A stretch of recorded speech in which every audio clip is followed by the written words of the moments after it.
آج جس عنوان پر ہم نے گفتگو کرنی ہے وہ یہ ہے کہ انسان کے گناہ معاف کرنے کا اللہ تعالیٰ نے کیا نظام بنایا ہوا ہے۔ انسان کی اصل منزل جنت ہے، اور جنت میں جب تک انسان گناہوں سے پاک صاف نہیں ہو جاتا تب تک نہیں جا سکتا۔ تو انسان کی زندگی کے 3 بڑے مراحل ہیں: دنیا کی زندگی، برزخ کی زندگی، اور اخروی آخرت کی قیامت کے بعد والی زندگی۔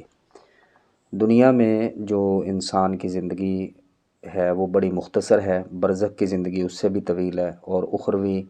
جنت کی یا جہنم کی زندگی وہ اس سے بھی زیادہ طویل ہے، اس کا کوئی آئیڈیا، کوئی تصور ہی نہیں ہے۔ تو اس دنیا کی زندگی میں پہلی چیز تو یہ ہے کہ انسان کو گناہوں سے بچنے کی کوشش کرنی چاہیے، لیکن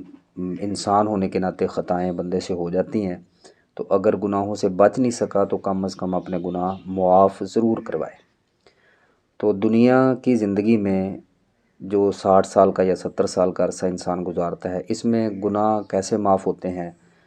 اس سے ایک لمبی لسٹ ہے۔ اس میں سے 3 چیزیں جو ہیں وہ بہت ہی عام ہیں، ان کو ہم دیکھتے ہیں۔ سب سے پہلی چیز نیکیاں کرنا۔ اللہ تعالیٰ ارشاد فرماتے ہیں ان الحسنات یذہبن السیئات،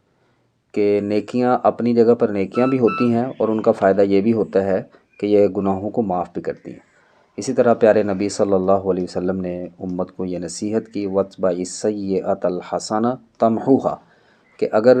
انجانے میں کوئی گناہ ہو جائے تو آپ فوراً اس کے بعد اس طرح کی کوئی نیکی کر لیں، اللہ سبحانہ و تعالیٰ اس نیکی کی برکت سے اس گناہ کو معاف فرما دیں گے۔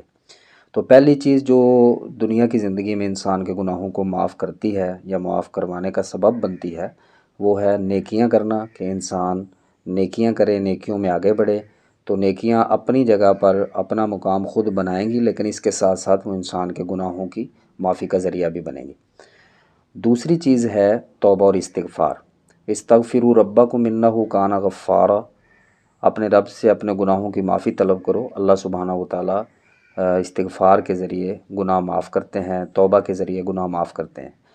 یہاں پر یہ بات یاد رکھنی چاہیے کہ توبہ اور استغفار یہ صرف گناہوں پر نہیں ہے کہ انسان گناہ کرے تو توبہ اور استغفار کرے، یہ مستقل ایک الگ عبادت ہے۔ انبیاء کرام علیہم السلام جن کے ذمے کوئی گناہ نہیں ہے پھر بھی وہ مستقل طور پہ استغفار کرتے رہتے، اور پیارے نبی صلی اللہ علیہ وسلم جن کو کہا بھی گیا کہ اللہ تعالیٰ نے آپ کی لغزشیں، کوئی کمی کوتاہی اگر ہوئی بھی ہے تو اللہ تعالیٰ نے معاف کر دی، اس کے باوجود آپ ایک مجلس میں 70 مرتبہ استغفار کرتے، توبہ کرتے۔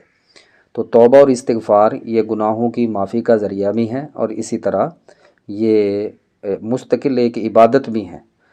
اور یہ بات بھی ذہن میں رکھنی چاہیے کہ جو بندہ عام حالات میں توبہ اور استغفار کرتا رہتا ہے، اللہ تعالیٰ پھر اسی کو گناہ کے بعد توبہ کی توفیق عطا فرماتے ہیں۔ اس کی دلیل سیدنا یونس علیہ السلام کے واقعے میں ہے کہ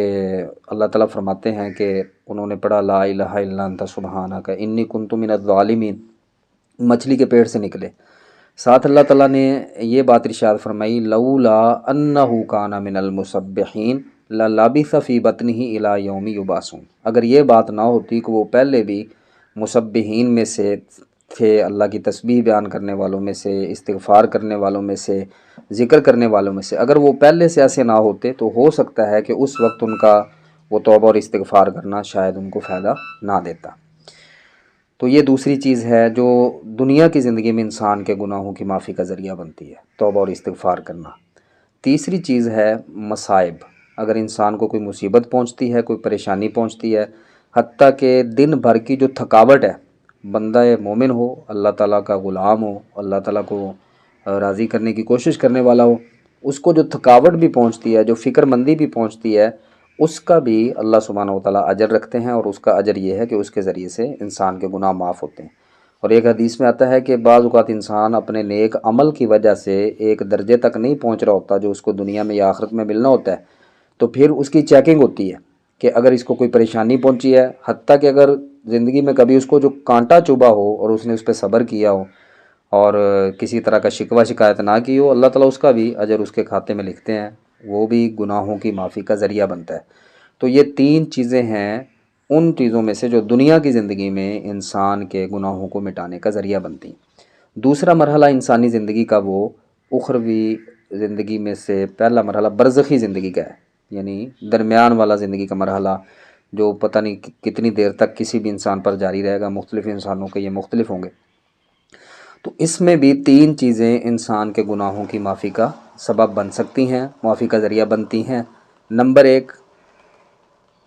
نماز جنازہ۔ جو لوگ میت کی نماز جنازہ آ کر پڑھتے ہیں، فوت ہونے والے کی، اللہ سبحانہ و تعالیٰ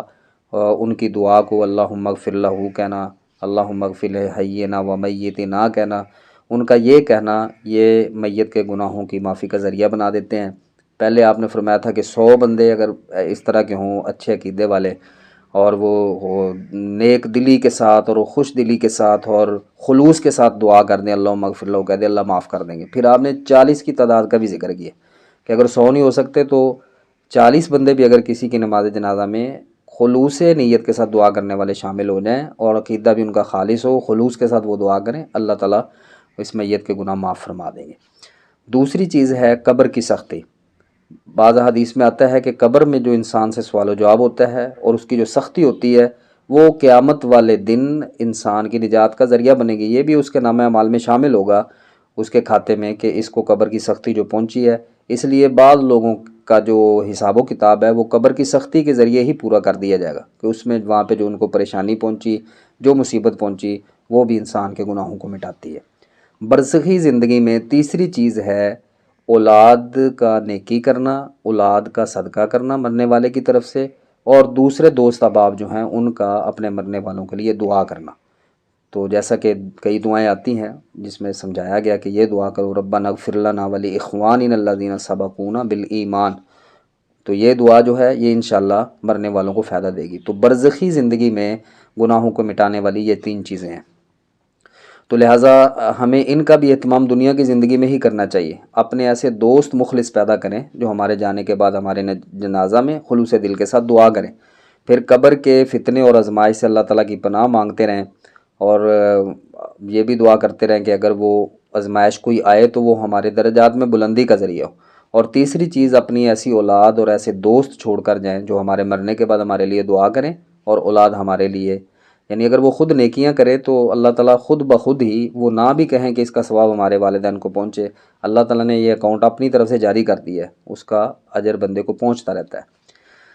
اخروی زندگی اور حشر کے بعد کی جو زندگی ہے اس میں بھی 3 چیزیں گناہوں کی معافی کا سبب بن سکتی ہیں۔ پہلی چیز تو وہی جو حدیث کا عموم ہے کہ بندہ مومن کو جو بھی پریشانی پہنچتی ہے وہ اس کے گناہوں کا کفارہ ہے۔ تو جب بندہ میدان محشر میں پہنچے گا تو بعض اوقات جو حشر تک پہنچنے کی سختی ہے یہ بھی اس کی نجات کے لیے سبب بنے گی اور اس کے گناہوں کی معافی کا ذریعہ ہوگی، کیونکہ جتنا اس نے گناہ کیا وہ میدان محشر میں ہی اس کی سزا اس کی پوری ہو جائے گی، اس کے بعد انشاءاللہ اس کے ساتھ معاملہ بہترین ہوگا۔ دوسری چیز ہے شفاعت، جو اللہ تعالیٰ نے بتا دیا کہ انبیاء سفارش کریں گے، قرآن مجید سفارش کرے گا، روزہ سفارش کرے گا، اسی طرح نیک لوگ، مومن لوگ اپنے دوسرے مومن جو کسی گناہ میں ملوث تھے اور اس کی سزا پا رہے تھے ان کی سفارش کریں گے۔ تو یہ شفاعت جو ہے سب سے بڑی شفاعت وہ نبی کریم صلی اللہ علیہ وسلم کی ہوگی۔ تو یہ شفاعت یہ بھی بندے کے گناہوں کی معافی کا ذریعہ بنے گی، اور یہ ہوگا اخروی زندگی میں۔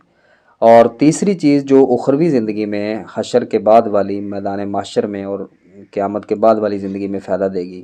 اور سب سے زیادہ جو ہے وہ ہے اللہ سبحانہ و تعالیٰ کا عفو و کرم، کہ بعض لوگ ان کو کوئی چیز فائدہ نہیں دے سکے گی، کہ دنیا کی زندگی میں ان سے ایسے اعمال نہیں ہوئے کہ جو ان کے گناہوں کی معافی کا ذریعہ بن سکیں، برزخ کی زندگی کے لیے بھی انہوں نے کوئی ایسا عمل تیار نہیں کیا کہ جو ان کے گناہوں کی معافی کا ذریعہ بن سکے، میدان معاشر کی سختیاں بھی ان کے گناہ معاف نہیں کر سکیں، اسی طرح شفاعت الشافعین سے بھی وہ محروم رہے۔ تو پھر ایک عرصہ گزرنے کے بعد جب لوگ جہنم میں جائیں گے، اللہ سب کو محفوظ کرے، تو پھر اللہ سبحانہ و تعالیٰ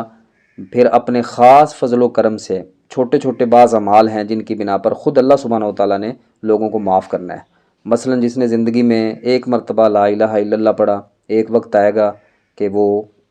اگرچہ عذاب جہنم جو ہے وہ خود بھی گناہوں کو دھوئے گا، لیکن مزید اللہ کا کرم یہ ہوگا کہ ایک دفعہ بھی لا الہ الا اللہ پڑھنے والا اس کو بھی جہنم سے نکال لیا جائے گا، جنت میں چلا جائے گا۔ اور اسی طرح ایک حدیث میں آیا، پیارے نبی صلی اللہ علیہ وسلم نے فرمایا کہ بعض لوگوں کو صرف اس بنا پر ایک وقت میں دوزخ سے نکالا جائے گا کہ انہوں نے زندگی میں کبھی ایک مرتبہ بھی کوئی گناہ صرف اس لیے چھوڑا کہ اللہ سبحانہ و تعالیٰ دیکھ رہے ہیں، اور کوئی ان کو ڈر نہیں تھا، صرف اللہ کے ڈر کی وجہ سے انہوں نے گناہ چھوڑ دیا، یہ بھی بالآخر جہنم سے نکال دیے جائیں گے۔ تو آج کی گفتگو کا خلاصہ یہ ہے کہ اصل زندگی آخرت کی زندگی ہے، اور آخرت میں بھی بہترین زندگی وہ جنت کی زندگی ہے۔ اور جنت کی زندگی میں جانے کے لیے، وہاں پہ پہنچنے کے لیے، کیونکہ وہ پاکیزہ جگہ ہے، بندے کا پاکیزہ ہونا ضروری ہے۔ گناہ بندے کو آلودہ کرتے ہیں، تو لہذا بندہ گناہوں سے اپنے آپ کو پاک کرنے کے لیے اپنی زندگی کے ان تینوں مراحل میں جو کچھ بیان ہوا ہے ابھی، یہ عمل کرنے کی کوشش کرے، تاکہ وہ پاک صاف ہو کر اللہ کی جنت کا مہمان بن سکے۔